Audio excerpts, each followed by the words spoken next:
सभी को सुप्रभात। बीए पाठ थर्ड हिंदी साहित्य के अंतर्गत हम पढ़ रहे थे सुमित्रानंदन पंत। हमने पढ़ा पहले नौका विहार।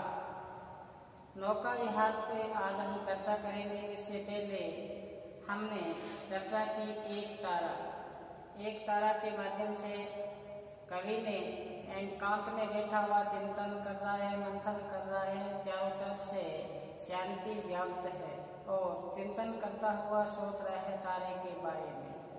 फिर आज हम नौका विहार में कवि ने क्या वर्णन किया है इसके बारे में हम सहप्रसंग व्याख्या करेंगे।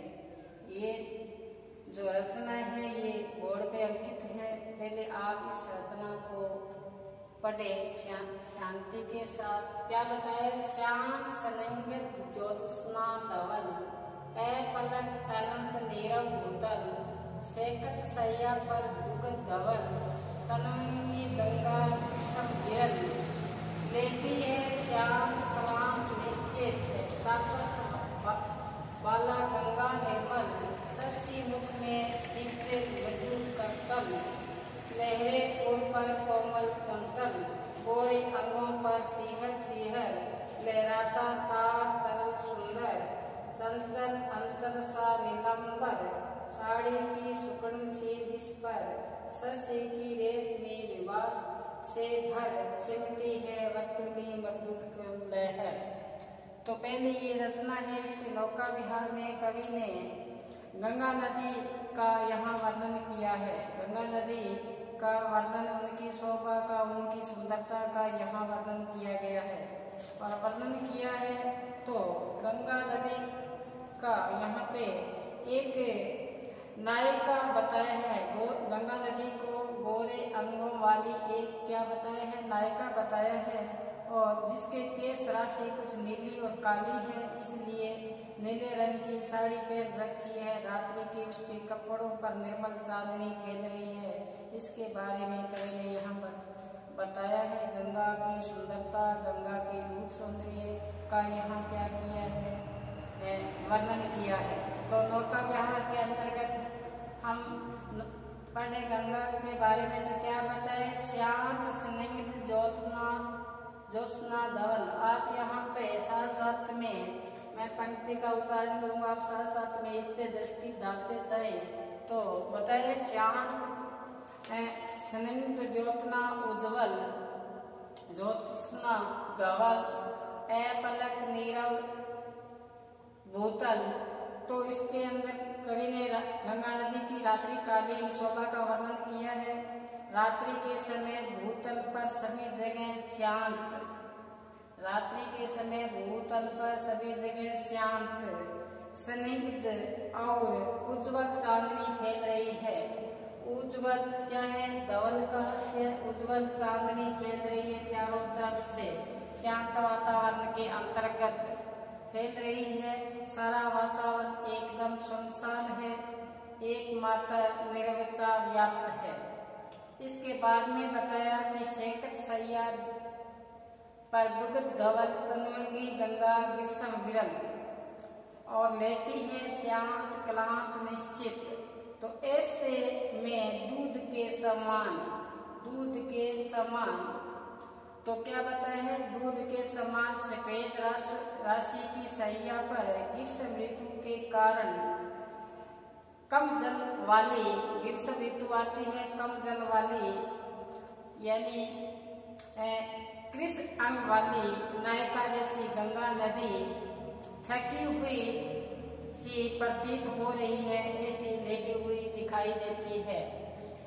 क्या बताया है कि सेकत सैया पर रेत राशि है दूध की भांति सफेद, एक थकी हारी की भांति छील दुबली पतली गंगा नदी। ग्रीष्म ऋतु है तो जल का प्रवाह कम हुआ, पानी कम हुआ।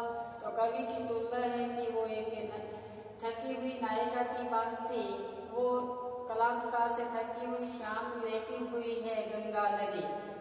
अब क्या बताया गंगा नदी के बारे में? लेटी हुई है वहाँ शांत। तो दोबारा सुनना कि ऐसे दूध के समान, दूध के समान दूध के समान दूध के समान सफेद राशि की सैया से सैया का सफेद राशि की सैया पर एकदम कम जल वाली यानी किस अंग वाली कौन सी नायिका जैसी गंगा नदी लेटी हुई थकी सी लेटी हुई है। फिर बताया तापस बाला गंगा, ये गंगा है, ये तापस कन्या जैसी है। तापस बाला गंगा, ये गंगा तापस बाला की क्या है, कन्या जैसी है। और फिर बताया शशि मुख, चंद्रमा रूपी मुख, शशि मुख का से चंद्रमा रूपी मुख से। फिर बताया कि दीप्ति मृदु करतल, अपने हथेलियों को क्या कर रही है, आलोकित कर रही है। करतल अपने हथेलियों को, कोमल हथेलियों को क्या कर रही है, आलोकित कर रही है। और लहरें उर पर कोमल कुंतल, लहरें उर पर कोमल कुंतल, कुंतल का से यहाँ बालों से है कि अपने वक्ष स्थल पर, अपने वक्ष स्थल पर लहरें रूपी कोमल बालों के समान फैली हुई है। फिर देखो आगे बताया है कि गोरे अंगों पर सीहर सीहर लहराता तरल सुंदर चंचल अंचल सा नीलांबर। तो कवि कहते हैं उस गंगा रूपी नायिका के गोरे अंगों पर, उस नायिका रूपी गंगा के गोरे अंगों पर बार बार लहराता हुआ सुंदर धागों सा बना हुआ चंचल अंचल जैसा नीला आकाश फैला हुआ हो। जैसा क्या फैला हो, नीला आकाश फैला हुआ हो। उसके गोरे अंगों को पतले नीले वस्त्रों से क्या कर रखा है, ढक रखा है। आगे देखो साड़ी की सुपर्दन सी जिस पर शशि रेशमी विभाग की भर सिमटी है वर्तुल मटुल लहर। तो उसके गोलाकार कोमल लहरें, उसकी गोलाकार कोमल लहरें उस पर इस प्रकार लग रही है मानो नीली साड़ी पहन रखी है। और साड़ी की सुपर्णन यानी कि सलवटे चंद्रमा की सुकोमल सुबर चांदनी की कांति फैल रही है। इस प्रकार साड़ी सिमटी हुई प्रतीत हो रही है। तो यहाँ सुमित्रानंदन पंत ने नौका विहार के अंतर्गत गंगा के रूप सौंदर्य का वर्णन किया गया है। गंगा नदी को एक नायिका के रूप में यहाँ आरोपित किया है और इस प्रकार बताया है कि गंगा ग्रीष्म ऋतु के कारण थकी हुई सी एक नायिका की भांति लेटी हुई है, जिसने बताया है कि इसने रेशमी वस्त्र पहन रखे हैं, वो भी क्या है, सिलवट्टेदार वस्त्र पहन रखे हैं। तो ये बताया यहाँ पे उनका गंगा नदी के बारे में। फिर कभी नौका लेके चलते हैं आगे, उसके बारे में बताया है। तो कभी क्या कहना चाहते हैं, सुनना ध्यान से कि चांदनी रात का प्रथम पहर हम चले नाव लेकर सत्वर। कभी कहते हैं चांदनी रात का प्रथम पहर था, हम नाव लेकर चले, वहां से नाव लेकर जल्दी जल्दी चले, सत्वर का से जल्दी जल्दी हम नाव लेकर चल पड़े। गंगा नदी चांदनी का प्रथम पहर था, हम गंगा की धारा में नाव लेकर जल्दी से चल पड़े। तो आगे क्या बताया है देखो ध्यान से। सिकता की सस्मित सिपी पर मोती की ज्योत्सना रही विचर। सिकता की सस्मित सिपी पर मोती की ज्योत्सना रही विचर। तो कवि बताते हैं कि उसके वहाँ का प्राकृतिक परिवेश की सुंदरता के बारे में। तो क्या बताया है कि जैसे ही वहाँ पर एक सिकता की सस्मित शिशि पर मोती की ज्योत्सना रही विचर। लो पाले चढ़ी उठा लंगर, लो पाले चढ़ी उठा लंगर। मेदु मद मद मत्थर मत्थर मत्थर मत्थर। इस पे देखो, यहाँ पे देखो सिकता की सुष्मिता कि जिस कवि कहते हैं कि नाव की पाले खोल दी गई, लंगर को उठा दिया गया। पाले खोल दी गई और लंगर को क्या किया, उठा दिया गया। जिस प्रकार सीपी के खुलने पर मोती चमक उठता है, जिस प्रकार सीपी के खुलने से मोती चमक उठता है, उसकी ज्योत्सना इस प्रकार वहाँ विचलित हो रही थी, आलोकित हो रही थी, चमकदार लग रही थी। रात्रि में गंगा तट पर चांदनी की चमक श्वेत राशि पर चमक रही थी। ये जो राशि है सिकता रेत की राशि पर मोतियों की चमक ऐसी आभा प्रकट हो रही थी जिस प्रकार से बताया कि सीपी के खुलने पर उसमें विराजमान मोती चमकते हैं, उसी प्रकार रेत के कण भी वहां पर चमक रहे थे। फिर बताया कि मृत्यु मद मद मत्थर मत्थर, मृत्यु मद मद मत्थर मत्थर, इस प्रकार कवि कहते हैं कि हाँ उस समय छोटी सी नौका किस प्रकार लग रही थी, हम वहां चले तो मृत्यु मद मद मत्थर मत्थर लघु तरनी हसनी सी सुंदर तिर रहे थे पालों खोल के उस पर। हम जैसे ही वहां नाव लेकर पहुंचे तो नाव वहां पर किस प्रकार से विचरण करने लगी, उसका यहाँ वर्णन किया गया है कि छोटी सी नाव हंसने की तरह है, धीरे धीरे गति से मंद मंद गति से धीरे धीरे आगे बढ़ने लगी।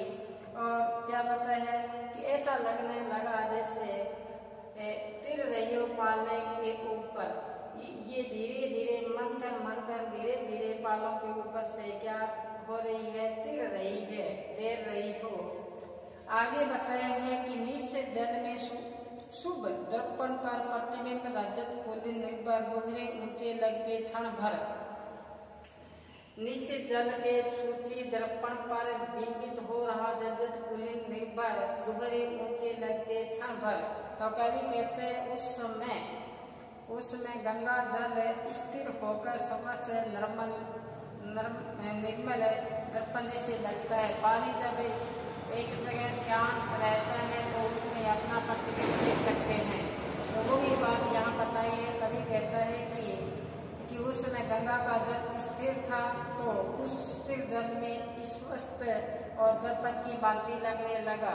क्या बताया कि सूची दर्पण पर कहते हैं हमें प्रतिबिंब हो रहा था, ऐसा लग रहा था कि रजत पुलिस निर्भर ऊंचे लगते क्षण भर। कहते हैं कि उस समय चांदी के समान रजत का से चांदी के समान पुलिन का से किनारा, उसका किनारा चांदी के समान लग रहे थे, ऊंचे ऊंचे लग रहे थे क्षण भर। जैसे ही हम नाव लेकर उनके अंदर प्रवेश हुए गंगा नदी के अंदर तो कहते हैं कि उनकी जो पाल थी वो क्षण भर हमें पहले ऊंची दिखाई दी। फिर क्या हुआ और वो जो पाल थी ऐसा लग रहा था कि जैसे वो क्या हो चांदी के किनारे हो, ऐसा उनका क्या था प्राकृतिक शोभा थी। फिर बताया कलंकर का राजभवन सोया जल में निश्चिल परमन पलकों में वैभव शोभन सघन। उस समय रात्रि के समय कलंकर का जो राजभवन था गंगा में ऐसा प्रतिबिंबित हो रहा था कि मानो निश्चित प्रसन्नित होकर जल राशि में सो रहा हो। पास में ही कलंकर का राजभवन खड़ा था, वो ऐसा लग रहा उसका प्रतिबिंब वहां दिखाई दे रहा था कि ऐसा लग रहा था जैसे गंगा नदी में वो विश्राम कर रहा हो, सो रहा हो। और अतीत के वैभव जैसा सफल ले रहा था, उसके अंदर मंथन चल रहे थे किसके, कलंकर के राजभवन का। फिर आगे देखो नौका से क्या नौका में उठती जल हिलोर हिल पड़ते नद की ओर चोर। ये एग्जाम में पूछ जाती है कई बार व्याख्या, तो ध्यान से सुनना कि नौका में उठती जल हिलोर हिल पड़ते नद के ओर चोर। विस्फाटित लहरों में निश्चित खोज रहे हैं जल तारक दल। ज्योतिष कल नद का अंतःस्थल जिसके लघु दिक्कों का चंचल अंचल की ओट किए अविरल फिरती लहरें लुक छिप पल पल। सामने शुक्र की छवि जलमत तैरती परी सी जल में कल। सुनहरे कंचों में ओझल लहरों में घूंटों से झुक झुक। दसवीं का शशि निज प्रियक मुख दिखलाता मुद्दा सा रुक रुक नौका विहार मित्रानंदन पन। तो देखो नौका में उठती जल हिलोर। कवि क्या कहता है कि जब नाव लेकर हम जलधारा में प्रवेश हुए तो हिलोरें उठने लगी। हिलोरें उठने लगी तो ऐसा लगता कि आकाश के सभी कोने हिलने लगे। जब ये गंगा नदी के बीच में व्याप्त थे तो जैसे ही नाव हिलती है तो ऐसा लगता है कि आकाश के जो भी कोने हैं वो भी क्या है, सभी कोने इसी प्रकार हिलना शुरू किया। तो कवि क्या कहते हैं कि नाव हिलने से आकाश हिल जाने का क्या हुआ, आभास हुआ, ऐसा महसूस हुआ।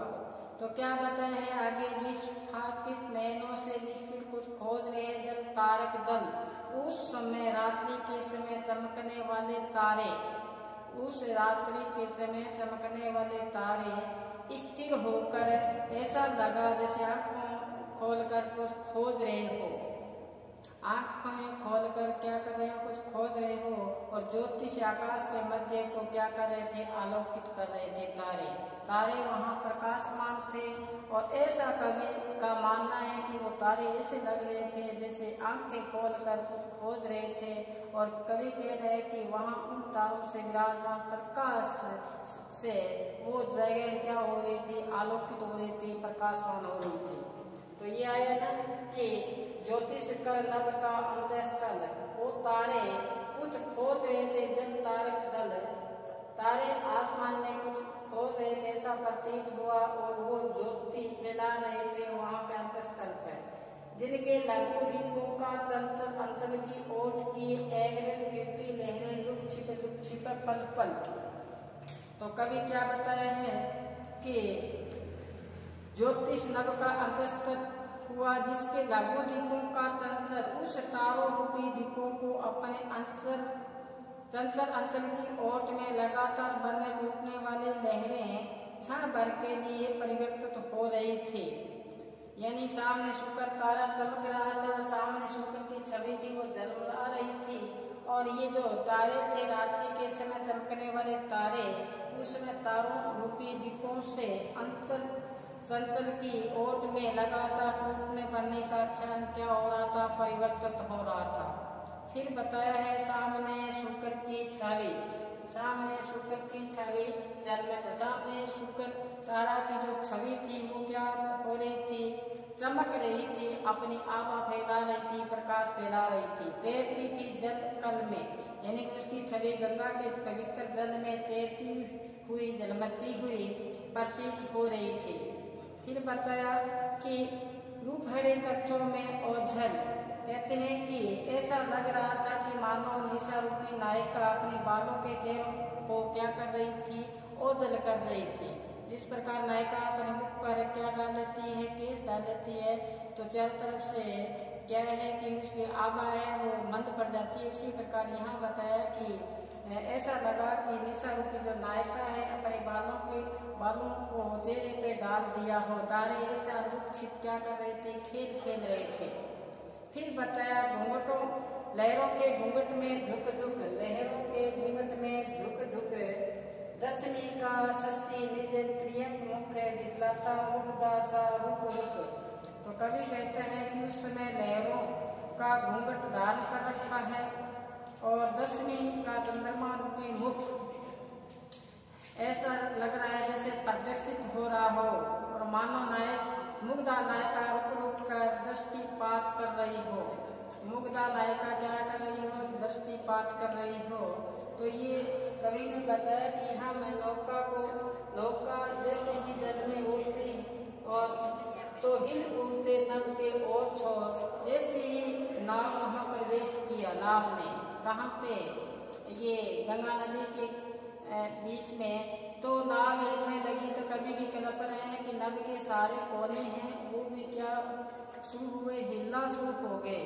नभ के चारों कोने हिलना शुरू हो गए और ऐसा लगा कि तारे हैं जो अपनी आंखों को खोल कर निश्चित होकर ऐसा लगा कुछ खोज रहे हैं तारक दल। और वो तारे हैं वो नभ में क्या कर रहे हैं, आलोकित कर रहे हैं, प्रकाशमान कर रहे हैं तारे। और फिर बताया कि सामने शुक्र तारे की जो छवि है, सामने किसकी छवि है, शुक्र तारे की जो छवि है वो आलोकित हो रही है। सामने शुक्र तारे की छवि जलमल, वो जलमता है, उसकी छवि आभा प्रकाशमान हो रही है। वो तैरती, ऐसा लगता है तैरती परी सी जल में कल, उनकी छवि तैरती हुई जल में पड़ रही है। जल में प्रतिबिंब इतना सुंदर हो रहा है कि ऊपर एक गंजों में ओझल, जिस प्रकार से नायिका के मुख पर क्या आ जाते हैं, बाल छा जाते हैं, उसी प्रकार कहते अपने तारे क्या हो रहे हैं, लुक छिपी का क्या कर रहे हैं, खेल खेला जा रहा है। तो ये था नौका विहार के अंतर्गत कवि ने बताया, पहले बताया कि यहाँ जो गंगा नदी के बारे में बताया, गंगा नदी ग्रीष्म का समय है इसलिए वो विलीन हो चुकी है, इसलिए वो एक नायिका की भांति कृष्ण अंगों वाली शांत स्वभाव के साथ थकी हुई यहाँ लेटी हुई है। फिर बताया ये गंगा है, ये तापस बाला की गंगा है, निर्मल जल से शशि मुख रूपी ये अपने कोमल हाथों के साथ कहते हैं लहरों पर कोमल कुंतल गोरे अंगों पर से जिस प्रकार साड़ी नायिका साड़ी पहनती है उसमें सिलवट्टे होती है, इसी प्रकार पानी का बहाव से क्या हुई, सिलवट्टे रूपी नायिका का आरोप किया गया है। गंगा का एक नायिका के रूप में यहाँ आरोपित करके कवि ने बताया है। फिर देखो कि चांदनी रात का क्या था, प्रथम पैर था, तो कवि कहते हैं हम नाव लेकर वहां चले, तो वहां पर बताया कि जो पास में रेत की जो राशि थी तो ऐसा लगा कि सीपी के खुलने पर मोती विराजमान होता है, चमकता हवा फैलती, इसी प्रकार उसमें भी ऐसी ज्योत्सना विचर रही थी। कहते पाले चली और लंगर उठा तो धीरे धीरे ऐसे चलने लगी नाव जैसे क्या हो हंसने हो। और फिर बताया कि निश्चित जल में सूची दर्पण बिंबित हो रहा रजत पुलिन पर। कहते पानी का जो पानी उज्ज्वलता पवित्र था तो उसमें अपना प्रतिबिंब साफ दिखाई दे रहा था, दर्पण का जो साफ दिखाई दे रहा था। फिर बताया ऐसा प्रतिबिंब हो रहा था कि उनके जो किनारे हैं वो क्या है, चांदी के किनारे हो। और सामने फिर बताया कि कालांकर का राजभवन था, वो ऐसा सोया हुआ था, गंगा नदी के बीच में उसका प्रतिबिंब दिखाई दे रहा था कि वो अपने वैभव के स्वप्न में सोया हुआ वहां दिखाई दे रहा था। ये कवि ने यहाँ पर नौका विहार के अंतर्गत हमें बताया। इनके दो पाठ अभी तक हमारे पाठ्यक्रम में शेष है, जो कल हम उनको यहाँ सामने अपने सह प्रसंग व्याख्या करेंगे। तब तक आप घर पर रहें, सुरक्षित रहें और पढ़ते रहें। धन्यवाद।